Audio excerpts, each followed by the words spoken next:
नमस्कार दोस्तों।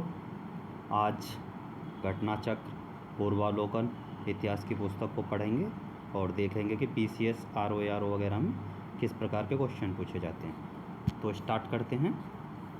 सबसे पहले देखो, इतिहास, प्राग ऐतिहासिक काल, यानी कि जिस काल का कोई लिखित साक्ष्य नहीं मिलता उसे प्राग ऐतिहासिक काल कहते हैं। आद ऐतिहासिक काल, यानी यहाँ लिपि के साक्ष्य तो हैं किंतु अपठ्य या फिर दुर्बोध के कारण कोई निष्कर्ष नहीं निकाला जा सकता। ठीक है, जब से लिखित विवरण मिलते हैं वह ऐतिहासिक काल है। प्राग ऐतिहास के अंतर्गत पाषाणकालीन सभ्यता तथा आद्य इतिहास के अंतर्गत सिंधु घाटी सभ्यता, ताम्र सभ्यता, आहार जोड़वे सभ्यता आदि आती हैं। जबकि छठी शताब्दी ईसा पूर्व के आसपास ऐतिहास काल का आरंभ होता है। सर्वप्रथम 1863 में भारत में पाषाणकालीन सभ्यता का अनुसंधान प्रारंभ हुआ। पाषाण निर्मित उपकरणों की अधिकता के कारण संपूर्ण पाषाण युगीन संस्कृति को मुख्य 3 चरणों में विभाजित किया गया है। ये हैं पुरापाषाण काल, मध्यपाषाण काल और नवपाषाण काल। उपकरणों की भिन्नता के आधार पर पुरापाषाण काल को भी क्या है, 3 कालों में विभाजित किया गया है। कौन सा है? पहला पूर्व पुरापाषाण काल, इसमें क्रोड उपकरण है, जैसे हस्त कुठार है, खंडक है, विदारणी है। दूसरा है मध्य पुरापाषाण काल, इसमें फलक उपकरण है तथा उच्च पुरापाषाण काल, इसमें क्या है, तक्षणी है और खुरचनी जैसे उपकरण हैं। सर्वप्रथम पंजाब की सोहन नदी घाटी यानी क्या, पाकिस्तान से चापिंग पीवुल संस्कृति के उपकरण प्राप्त हुए हैं। सर्वप्रथम मद्रास के समीप बदम मदुरै अतिरपक्कम से हैंड एक्स संस्कृति के उपकरण प्राप्त किए गए हैं। इस संस्कृति के अन्य उपकरण क्या है, क्लीवर है, स्क्रैपर आदि हैं। भारतीय भूगर्भ सर्वेक्षण के वैज्ञानिक रॉबर्ट ब्रूसफुट ब्रिटिश भूगर्भ वैज्ञानिक और पुरातत्वविद थे। 1863 में रॉबर्ट ब्रूसफुट ने मद्रास के पास पल्लवरम नामक स्थान से पहला हैंड एक्स प्राप्त किया था। उनके मित्र विलियम किंग ने अतिरपक्कम से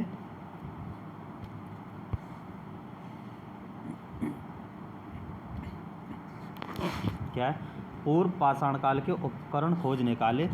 वर्ष 1935 में डी टेरा के नेतृत्व में एक दल कैम्ब्रिज अभियान दल ने सोहन घाटी में सबसे महत्वपूर्ण अनुसंधान किए।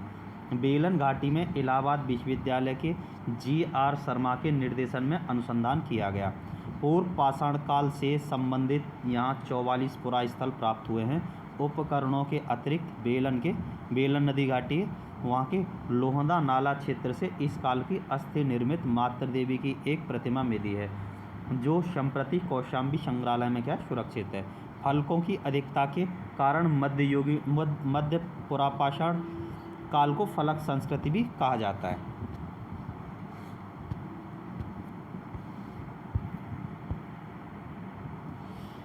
देखते हैं उपकरणों का निर्माण कैसे होता था। क्वार्टजाइट पत्थरों से किया जाता था। पुरापाषाण कालीन मानव का जीवन पूर्णतः प्राकृतिक था।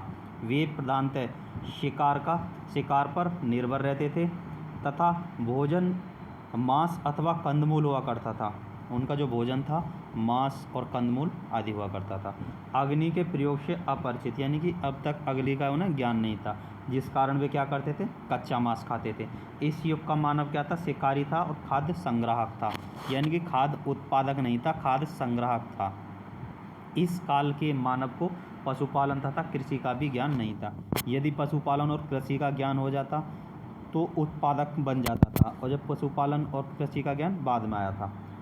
भारत में मध्यपाषाण काल के विषय में जानकारी सबसे पहले 1867-68 ईस्वी में हुई थी, जब आर की बालकालाइन ने विंध्य क्षेत्र से क्या है, शैल क्षेत्र को खोज निकाला।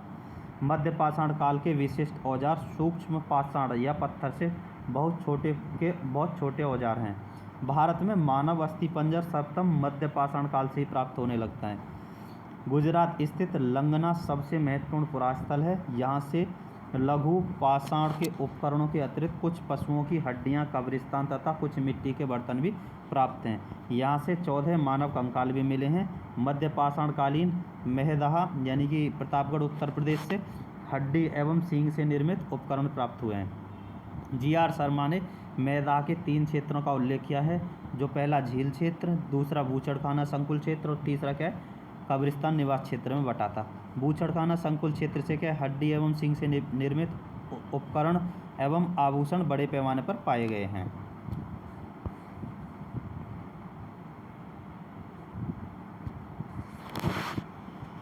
डॉक्टर जयनारायण पांडे द्वारा लिखित पुस्तक पुरातत्व विमर्श में क्या है, मैदाह, सराय नाहर राय एवं दमदमा तीनों ही स्थलों से क्या है, हड्डी के उपकरण एवं आभूषण पाए जाने का उल्लेख है। दमदमा में किए गए उत्खनन के फलस्वरूप पश्चिम तथा मध्यवर्ती क्षेत्रों से कुल मिलाकर 41 समाधान ज्ञात हुए हैं। इन समाधानों में से 5 समाधान युग्म समाधान हैं और 1 समाधान क्या है, 3 मानव कंकाल के साथ दफनाए हुए मिले हैं। शेष समाधानों में 1-1 कंकाल मिले हैं। इस प्रकार कुल 48 मानव कंकाल प्राप्त हुए हैं। सराय नाहर राय से ऐसी समाधि मिली है जिसमें 4 मानव कंकाल एक साथ दफनाए गए थे। यहाँ की कब्रें यानी समाधियाँ आवास के क्षेत्र के अंदर स्थित थीं। कब्रें छिछली तथा अंडाकार थीं। विंध्य क्षेत्र के लेखैया के शिलाश्रय संख्या 1 से मध्य पाषाणिक लघु पाषाण उपकरणों के अतिरिक्त 17 मानव कंकाल प्राप्त हुए हैं, जिनमें से कुछ सुरक्षित हालात में हैं तथा अधिकांश क्षत-विक्षत अवस्था में हैं।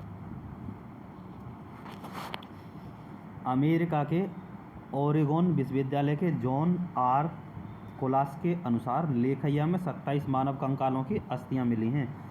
पशुपालन का प्रारंभ मध्य पाषाण काल में हुआ है। पशुपालन के साक्ष्य भारत में आदमगढ़, होशंगाबाद मध्य प्रदेश तथा बागीर कहाँ है, भीलवाड़ा राजस्थान से प्राप्त हुए हैं। मध्य पाषाण काल के मानव शिकार करके, मछली पकड़कर और खाद्य वस्तुओं का संग्रह कर क्या पेट भरते थे।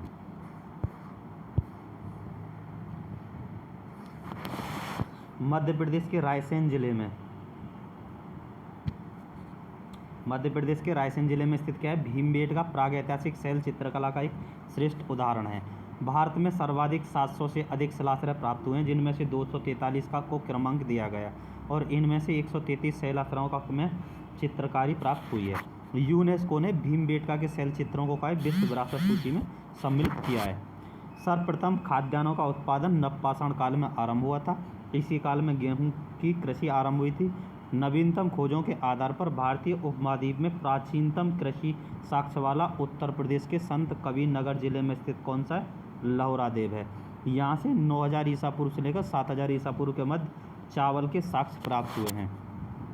उल्लेखनीय है कि इस नवीनतम खोज से पूर्व क्या भारतीय उपमहाद्वीप का प्राचीनतम कृषि साक्ष्य वाला स्थान मेहरगढ़, जो कि पाकिस्तान के बलूचिस्तान में स्थित है। यहाँ से 7000 ईसा पूर्व के गेहूं के साक्ष्य प्राप्त मिले हैं, जबकि प्राचीनतम चावल के साक्ष्य वाला स्थल कोल्डिहवा इलाहाबाद जिले के बेलन नदी घाटी में के तट पर स्थित है। यहाँ से 6500 ईसा पूर्व चावल की भूसी के साक्ष्य मिले हैं, ये माना जाता है। चीन की यांगसी नदी घाटी क्षेत्र में लगभग 7000 ईसा पूर्व चावल उगाया गया था। मक्का लगभग 6000 ईसा पूर्व का स्थान साक्ष्य का मैक्सिको में पाया गया है। बाजरा लगभग 5500 ईसा पूर्व से चीन में तथा सोरगम 5000 ईसा पूर्व अफ्रीका में, पूर्वी अफ्रीका में, राई 5000 ईसा पूर्व दक्षिण पूर्व एशिया में तथा जई 2300 ईसा पूर्व का यूरोप में सर्वप्रथम उगाया गया था। मेहरगढ़ से पाषाण संस्कृति से लेकर हड़प्पा संस्कृति तक के अवशेष प्राप्त हुए हैं। मानव कंकाल के साथ कुत्ते का कंकाल बोर्जोहोम यानी जम्मू कश्मीर से प्राप्त हुआ है। गर्त आवास के साक्ष्य भी यहीं से प्राप्त हुए हैं। इस पुरास्थल की खोज 1935 में डी टेरा एवं पीटरसन ने की थी। गुफरकाल कश्मीर में स्थित नवपाषाण काल स्थल है। गुफरकाल का अर्थ होता है कुलाल अर्थात कुम्हार की गुहा। यहाँ से लोग कृषि एवं पशुपालन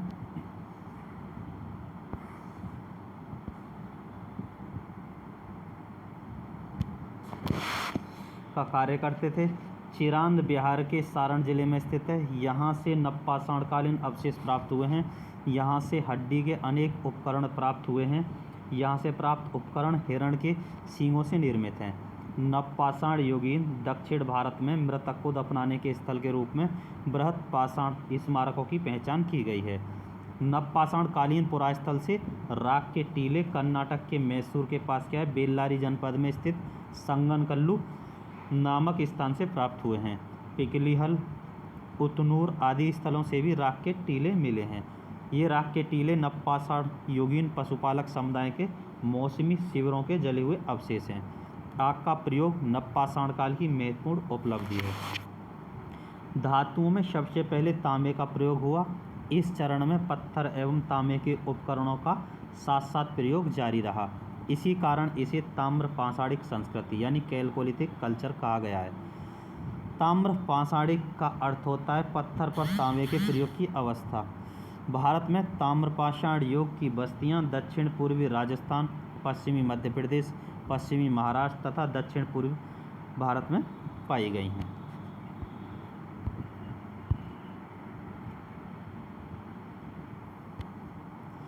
दक्षिण पूर्वी राजस्थान में अनेक पुरास्थलों की खुदाई हुई है।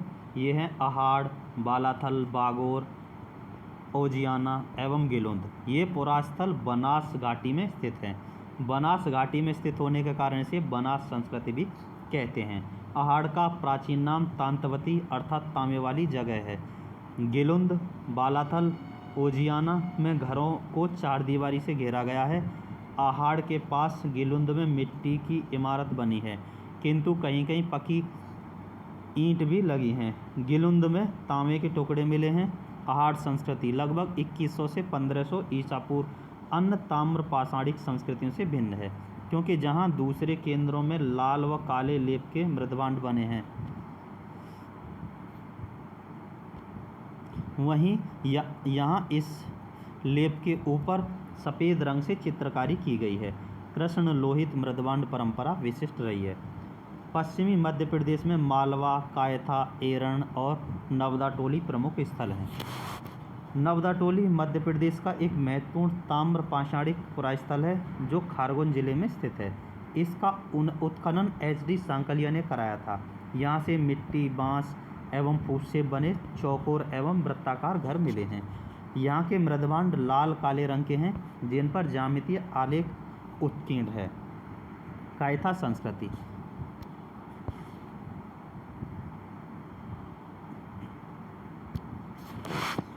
कायथा संस्कृति जो हड़प्पा संस्कृति की कनिष्ठ समकालीन है।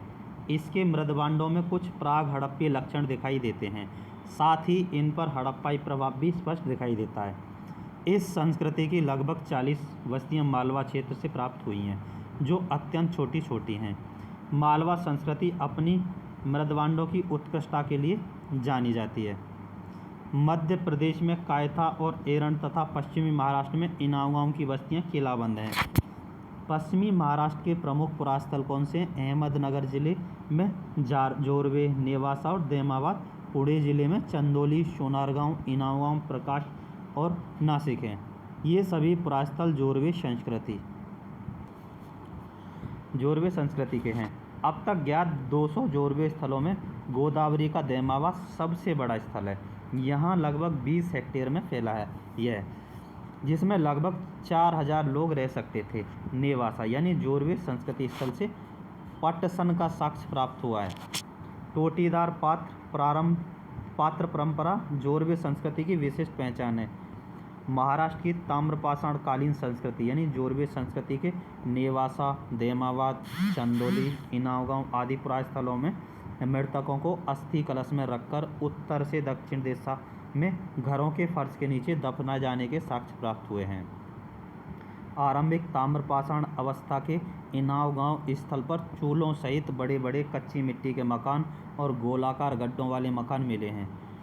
पश्चात की अवस्था यानी कि 1300 से 1000 ईसा पूर्व में 5 कमरों वाला एक मकान भी मिला है, जिसमें 4 कमरे आयताकार हैं और 1 वृत्ताकार है। इनाम गांव में 130 से अधिक घर है ना, यानी कि एनसीईआरटी के अनुसार 100 से अधिक, और उनकी कब्रें पाई गई हैं।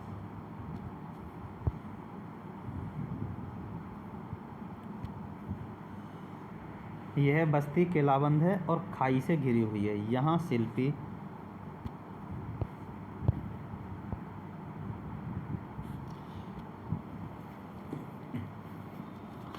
या पंसारी लोग पश्चिमी छोर पर रहते थे, जबकि सरदार प्राय यहाँ केंद्र में रहता था।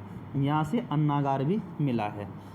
पूर्वी भारत में गंगा तटवर्ती चिरांद के अलावा पश्चिम बंगाल के वर्धमान जिले के पांडु, रजार, ढीवी और वीरभूमि जिले में महिषदल उल्लेखनीय ताम्र पाषाणकालीन स्थल हैं। कुछ अन्य पुरास्थल जहाँ खुदाई हुए वे हैं बिहार के सोनपुर,